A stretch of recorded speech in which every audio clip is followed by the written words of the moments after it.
Welcome to our channel. आज हम discuss करने वाले हैं एनालिटिकल केमिस्ट्री के बारे में। एनालिटिकल केमिस्ट्री क्या होता है देखेंगे आज। तो जैसे कि आपका चैप्टर नंबर कितना है, ये 4 का बात करेंगे। Chapter number 4 analytical chemistry.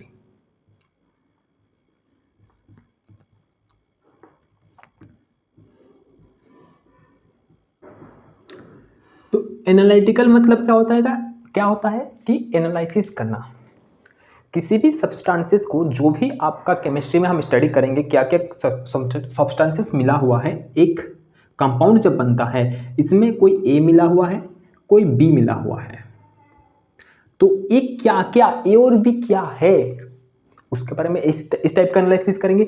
या फिर ए और बी कितना कंपोजिशन में है उसके बारे में डिस्कस करेंगे। तो आपका एनालिसिस 2 टाइप्स का हो जाएगा, एक क्वालिटेटिव एक क्वांटिटेटिव। तो पहले हम बोल सकते हैं डिटर्मिनेशन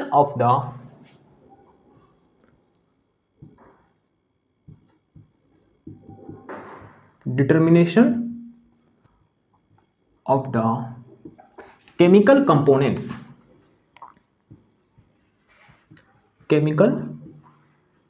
components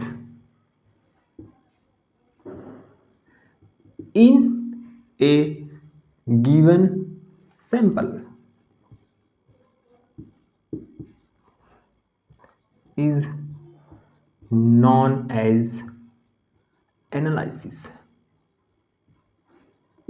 मतलब क्या हो जाएगा, गिवन सैंपल में क्या चीज है उसके बारे में डिस्कस करेंगे, उसको बोल देंगे एनालिसिस। लेकिन आपका जो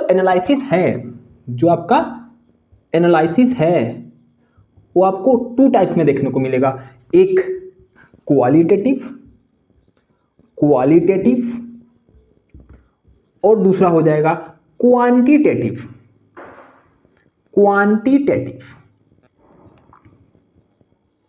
और इसमें एनालिसिस। तो एक जो लिखा गया है आपका क्या लिखे हैं, क्वालिटेटिव, इसके बारे में आपको डिस्कस करना है, आपका सिलेबस में है। और क्वांटिटेटिव आपके डिस्कस नहीं करना है, आपका सिलेबस में नहीं है। लेकिन हाँ थोड़ा सा जान लेंगे कि एनालिसिस हम 2 टाइप्स का करते हैं, एक क्वालिटेटिव करते हैं, एक क्वांटिटेटिव करते हैं। क्वालिटेटिव का मतलब हो जाएगा आपका क्या होता है, टू आइडेंटिफाई the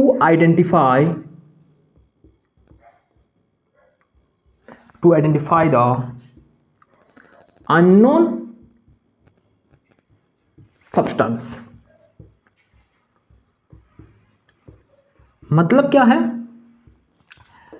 है कि जो आपको बोले, एक दिया गया आपका सॉल्यूशन दिया गया है, उस सॉल्यूशन में क्या चीज है, क्या चीज मिला हुआ है, उसको बोल देंगे क्या, अननोन सब्सटेंसेस को आइडेंटिफाई करेंगे। और इसका मतलब क्या हो जाएगा, क्वांटिटेटिव का मतलब क्या होगा, टू डिटरमिनेशन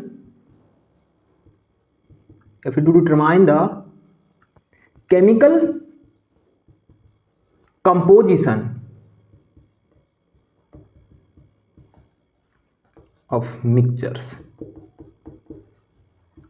या फिर आप उसी को सीधा सा मतलब बोल देंगे, कितना क्वांटिटी में मिला हुआ है उसको बोल देंगे क्वांटिटेटिव। मतलब क्या बोल लेंगे, अगर आपका ए आ रहा है और बी भी आ रहा है, लेकिन ये कितना कितना रेशियो में आया है या फिर कितना कितना अमाउंट में आया है, उसको हम बोल देंगे क्वांटिटेटिव। और क्वालिटेटिव का मतलब होता है कि जो सब्सटेंसेस आए हैं वो क्या है। तो हम दोनों मिलकर के इसको भी डिस्कस करेंगे कि क्वांटिटेटिव क्या होता है। ठीक है, आपको ये वाला चीज पढ़ना है। तो इतना समझ में आया, चलो इतना आप स्क्रीनशॉट लीजिए या फिर आप नोट्स करिए इसको हम मिटाते हैं। ठीक है, इसके बारे में क्वालिटेटिव के बारे में हम डिस्कस करेंगे।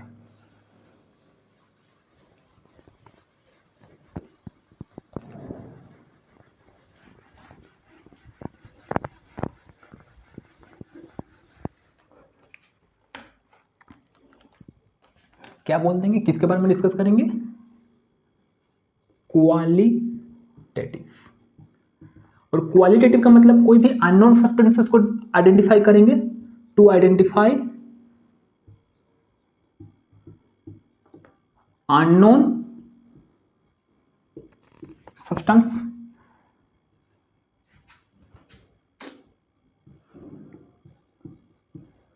अननोन सब्सटेंसेस को आइडेंटिफाई करेंगे। वो कैसे करेंगे? जैसे कि आपको कोई सॉल्ट का सॉल्यूशन दिया गया है, ये आपको पता नहीं, आपको हम सॉल्ट का सॉल्यूशन दे दिए। क्या दे दिए? सॉल्ट का सॉल्यूशन आपको दे दिए। तो आप क्या करिएगा? एक रिएजेंट लीजिएगा। क्या लीजिएंगे? रिएजेंट। बोलेंगे कि ये रिएजेंट क्या होता है? आपको एक रिएजेंट लेना है, उस रिएजेंट को सॉल्ट सॉल्यूशन में ऐड करना है। क्या करना है? सॉल्ट सॉल्यूशन में ऐड करना है। उसके बाद आपको कुछ प्रोडक्ट मिलेगा, आपको कुछ प्रोडक्ट मिलेगा। अब बोलेंगे सब कुछ आपको, देखो ये आपको पता नहीं क्या चीज दिए हैं, रिएजेंट आप उसमें ऐड करेंगे, आपको पता है क्या रिएजेंट क्या होता है, उसके बाद जो प्रोडक्ट मिलेगा इसी को देख करके आप बोल सकते हैं, आइडेंटिफाई कर सकते हैं कि कौन सा मेटल प्रेजेंट होता है, क्योंकि ये आपको कलर दिखा देगा। ये क्या दिएगा? पी जो प्रोडक्ट आएगा उसमें आपको कलर देखने को मिल जाएगा, और उस कलर को देख करके है आप बोल सकते हैं कि वो कौन सा मेटल प्रेजेंट है। जैसे कि आपको बोले रिएजेंट, रिएजेंट क्या होता है? लेबोरेटरी में सबसे बोल सकते हैं लेबोरेटरी का सबसे रिएजेंट सबसे बेस्ट होता है, या फिर आप टू आइडेंटिफाई द क्वांटिटेटिव को क्वालिटेटिव को आपको आइडेंटिफाई करने के लिए रिएजेंट जो होता है सबसे बेस्ट वो होता है एल्कली। क्या होता है? एल्कली। और एल्कली मतलब क्या हो जाएगा? जिसके पास OH माइनस हो, जिसके पास क्या? OH हो। तो उसी टाइप का KOH हो सकता है, NaOH हो सकता है, NH4OH हो सकता है। मतलब जिसके पास OH रख के चल रहा है ये आपका alkali as a reagent use कर सकते हैं। इसमें से किसी को आप अननोन सब्सटेंसेस में ऐड करिएगा तो ये क्या देगा? एक मेटेलिक सॉल्यूशन, ये मेटेलिक हाइड्रोक्साइड, ये हाइड्रोक्साइड क्या देगा? मेटेलिक हाइड्रोक्साइड देगा। इस मेटेलिक हाइड्रोक्साइड का कलर दिखाएगा, और उस कलर को देख के बोल सकते हैं, आइडेंटिफाई कर सकते हैं कि आपका कौन सा यहां पे मेटल प्रेजेंट है। तो ये आप क्वालिटेटिव आइडेंटिफिकेशन हो जाएगा आपका क्या हो जाएगा? क्वालिटेटिव आइडेंटिफिकेशन हो जाएगा। तो आपको सबसे अच्छा क्या क्या पता चलना चाहिए आपको? एल्कली क्या होता है, एल्कली क्या होता है? OH माइनस होता है, मतलब ऐसा रहेगा फॉर्म में, मतलब जिसके पास OH रख के चलता है उसको आप क्या करेंगे? अननोन सब्सटेंसेस में ऐड करेंगे तो आपको जो आएगा मेटेलिक हाइड्रोक्साइड आएगा, और मेटेलिक हाइड्रोक्साइड वो आपको PPT के फॉर्म में आएगा। प्रेसिपिटेशन क्या होता है? प्रेसिपिटेशन, प्रेसिपिटेशन मतलब क्या हो जाएगा? जो भी सॉल्यूशन है उस सॉल्यूशन में नीचे बैठने लगता है, और उसी को बोलते हैं PPT, और वही आपको कलर दिखाएगा, और उसी का कलर देख करके आप बोल सकते हैं कि इसमें कौन सा मेटल है। उसमें पता कैसे चलेगा ये कलर? तो आपको एक टेबल देंगे, उस टेबल को याद करना है, उस टेबल पे देख करके बोल सकते हैं कि क्या है, कौन सा मेटल आइडेंटिफाई कर सकते हैं। चलिए हम उसके बारे में डिस्कस करते हैं।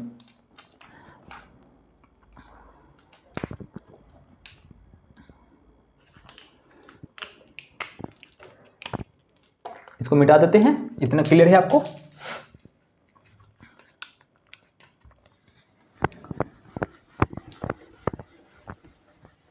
तो आपको PPT भी पता चल गया। PPT क्या होता है? प्रेसिपिटेशन होता है क्या? वो इनसॉल्युबल है, वाटर में पूरी तरह से डिजोल्व नहीं होगा, पूरी तरह से क्या होगा? डिजोल्व नहीं होगा, वो कुछ ना कुछ वहां पे बैठने लगता है, उसको क्या बोलते हैं? PPT, precipitation. ठीक है, आपको क्या करना है सबसे पहले कि आपको जो पीरियोडिक टेबल दिखता है कुछ इसी तरह दिखने को मिलता है।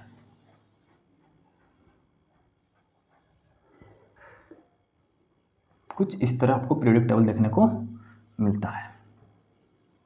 ठीक है, इसे दिखता है। ये आपको ग्रुप नंबर कितना होता है? एक ग्रुप नंबर कितना है?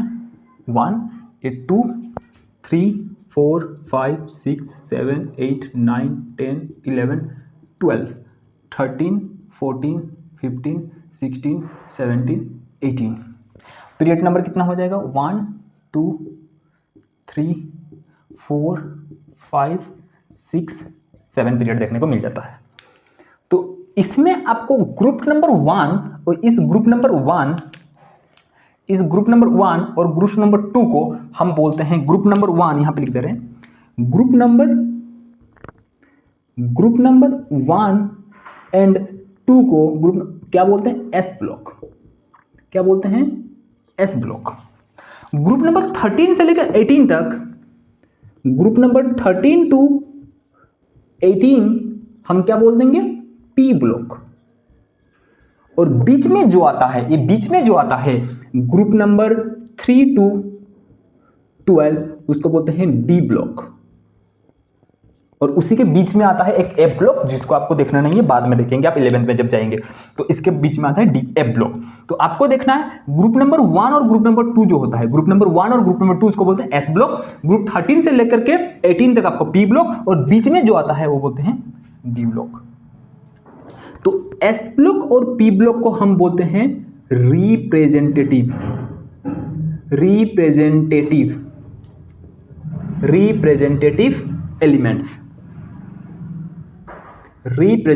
एलिमेंट्स।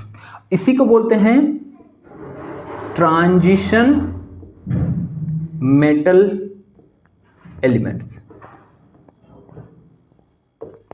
मतलब इसमें कौन आएगा, इसको क्या बोलते हैं, डी ब्लॉक।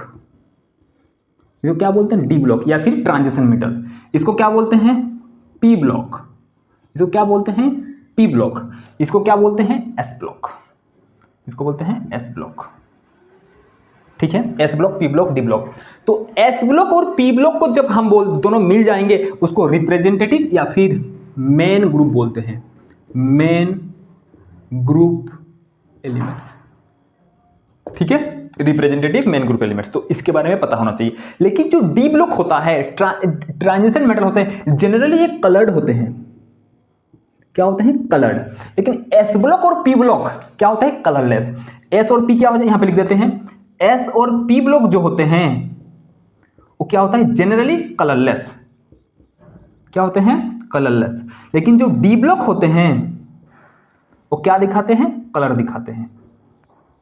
जो आपको इसके डी ब्लॉक जो कोऑर्डिनेशन केमिस्ट्री होता है, कलरफुल दुनिया देखने को मिलता है, सब डी ब्लॉक के बारे में होता है, और सब इसी से ही बनता है। जो आपको कलर रंगीन दुनिया दिखता है, सब किसका बदौलत है, सब डी ब्लॉक का बदौलत है। ठीक है, और कोऑर्डिनेशन कंपाउंड के बारे में आप 12th में पढ़ेंगे, उसके बारे में वो सब क्या होते हैं, मतलब कुछ कुछ छूट जाता है, लेकिन जनरली क्या देखने को मिलता है, कलर देखने को मिलता है। डी ब्लॉक और एस ब्लॉक, पी ब्लॉक आपको कलर देखने को नहीं मिलता है। तो इतना आपको क्लियर है। ठीक है, तो अभी आपको हम एक टेबल दे रहे हैं, उसको आपको देखना है और उसको अच्छी तरह से आपको याद करके आना है।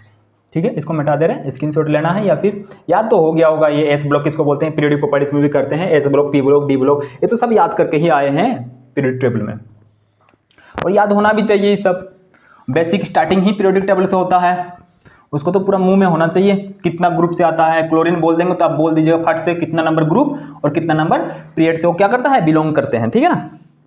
उसके बाद कुछ कैटायंस होते हैं, कलरलेस कैटायन।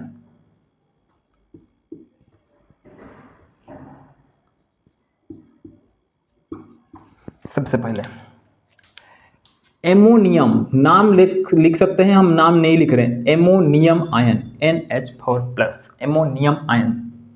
उसके बाद Na+ सोडियम आयन। उसके बाद क्या हो जाएगा, K+ पोटेशियम आयन, क्या हो जाएंगे आपका, पोटेशियम आयन। उसके बाद क्या हो जाएगा, Ca+2 कैल्शियम आयन, क्या हो जाएंगे आपका, calcium ion.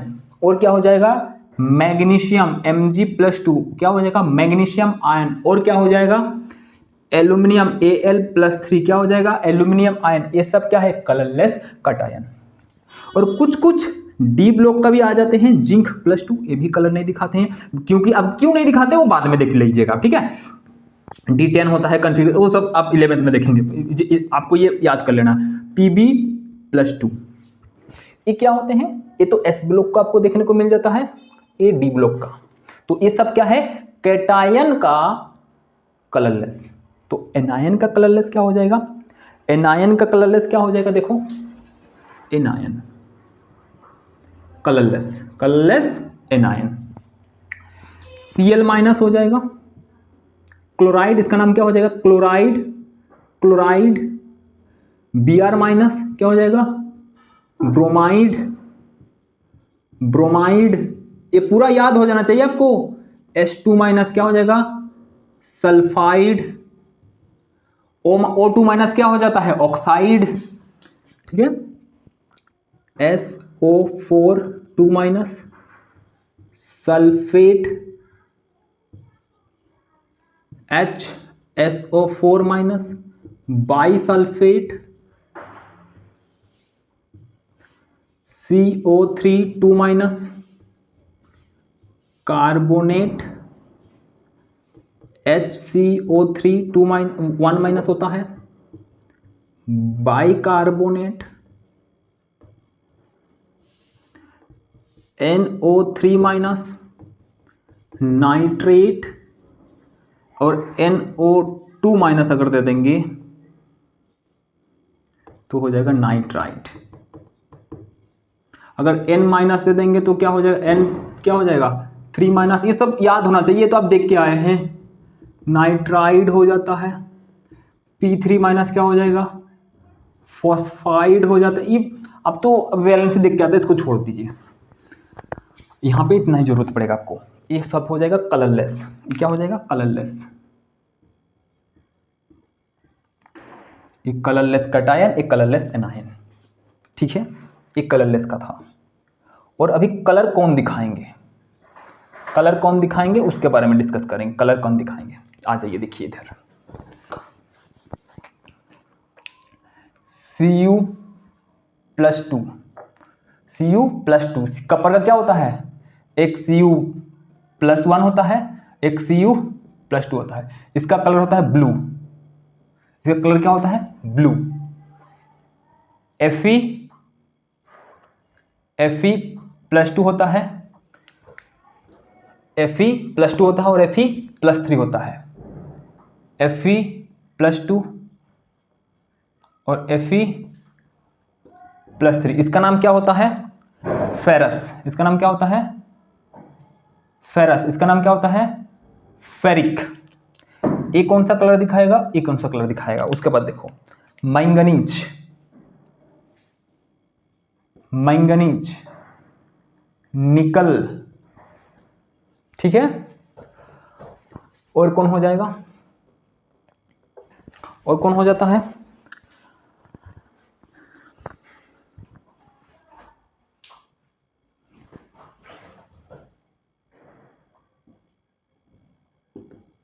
Light green, yellowish brown. ये क्या हो जाएगा, ग्रीन, ग्रीन। ये क्या हो जाएगा, पिंक। उसके बाद था आपके कुछ एनायंस का था, एनायंस का देखो, कुछ एनायंस का, क्रोमेट CrO4 2-, डाइक्रोमेट Cr2O7-। उसके बाद परमंगनेट KMnO4-, के हटाओ माइनस आएगा। इसका कलर क्या होता है, पिंक या फिर पर्पल, ठीक है। तो आपको ये कुछ कुछ आयंस के बारे में कुछ कुछ ये कलर, ये तो आपका जनरली क्या देखने को मिल जाएगा, कलर लेस देखने को मिल जाएगा।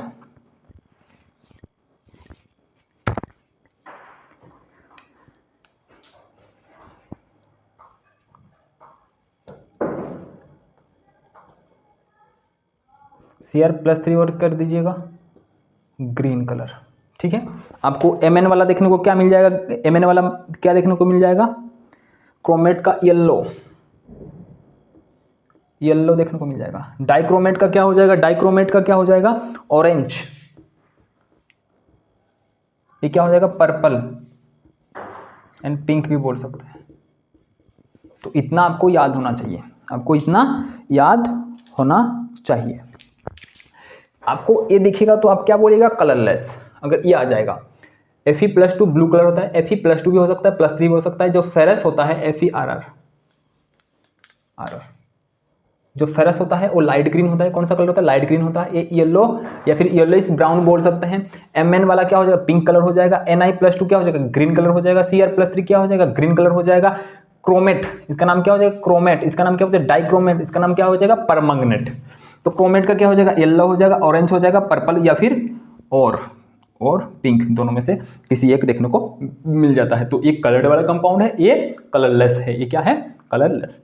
ठीक है, तो इतना आपको याद कर लीजिए। उसके बाद हम बोलते हैं कि कैसे कैसे रिएक्शन आगे प्रोसीड करता है और आगे कैसे प्रोसीड करेगा। तो थैंक यू, आप इतना याद करके आइए आगे